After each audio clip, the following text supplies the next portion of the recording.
Alright guys, ayan na Senate Session number 20, September 15.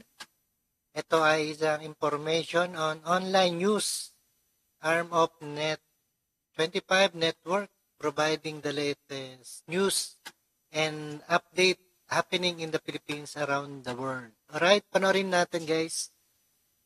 Dito sa Senator Padilla, you're recognized. Maraming salamat po, Ginoong Pangulo. Nais ko lamang pong kunin ang pagkakataon nito bilang parlamentaryong pagsisiyasat po.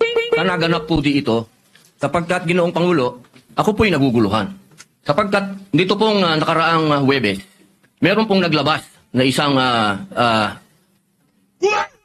journalist ito, isang istasyon, na sinasabi na ako daw po ay nagngat-ngat dito sa loob ng Senado.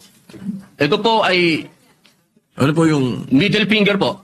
Habang tayo daw po ay nagsasagawa ng lupang hinirang, nagpa-flag ceremony, ako daw po ay nagngat-ngat. At ito po ay naging malaking issue. Ako po ay nagtataka, Ginoong Tagapangulo.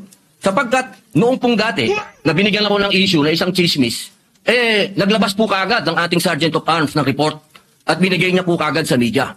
Ito po, wala pong kahit na sino ang nagpapaliwanag na hindi ko po ginawa. Ang tanong ko po, meron po ba tayong tinititigan sa tinitingnan dito? Kasi napakabigat po ng akusasyon na ito sa harapan po ng ating bandila. Ako po'y magngangat-ngat.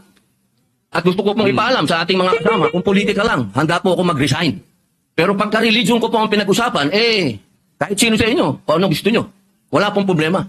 Pero wag pong religion ko. Hinihingi ko po, wag pong religion ko, mahal na tagapangulo. Dahil ito po'y malaking kapastusan sa amin. Ito po, ang sinisip na ko po, ito po'y nag-iisang Diyos. Dito po nakasalalay ang aming pananampalataya. Handa po kaming magpakamatay para dito. Sana po wag pong gamitin ito para siraan ako. Dahil sinasabi ko po, mahal na tagapangulo, kung gusto niyo ako mag-resign, ngayon na, kung gusto niyo. Wag niyo akong siraan. Yun lamang po, maraming salamat po. Tama po kayo, pero ngunit ang inyo pong lingkod bilang Pangulo, nung nakita ko po yon, ang sinabi ko sa kanila, tingnan muna nila yung mga litrato sapagkat nagpakita ng ibang litrato na kayo ay ang pintuturo ang nakataas at may eksplanasyon na ito ay isang religious practice kapag kayo ay nagsasampalataya sa bandila. Baka lang hindi nakarating sa inyo yung explanation na sinabi ko. Kaya ipagpatawad nyo na kung ang Sergeant at Arms o ang mga journalist natin ay hindi nila napansin yan. Ngunit ako mismo, nung tinanong nila, sinabi ko na tingnan nila, merong mga pinakitang litrato ninyo sa kabilang side na malinaw na hintuturo ang inyong pinapakita. Kaya patawarin nyo na silang ng mga nagkamali. At medyo natakaan pang pananaw.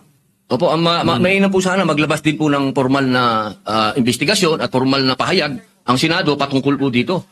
Kasi, Ginoong Pangulo, yung lumabas pong mga, meron pang parang dinoktor pa eh.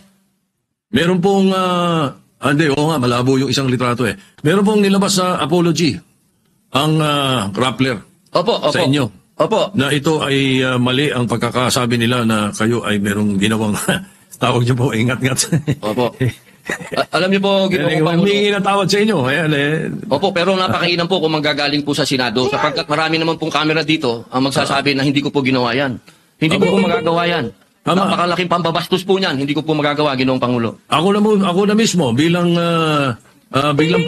Senate President o tagapangulo ninyo, ako na nagsasabi na hindi ninyo ginawa yan. At tama yung mag-apologize sila sapagkat mali ang pinakita nila. Patawarin nyo na sila. Meron pang isa, merong naglabas din ng isang fake news na meron daw kumakanta rito ng Bayang Magiliw na pababoy.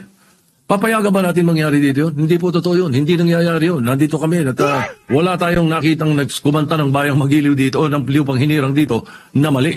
Kaya dapat ay nag-iingat ang ating mga netizen.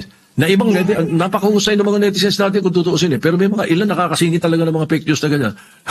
Siguro masyado na kayong popular, kaya kayo pinag-initan. Maraming salamat po, Ginoong Pangulo. Wala po nga naman. Yes, Senator De La Rosa. Alright, yan po ang kay Robin Padilla, no?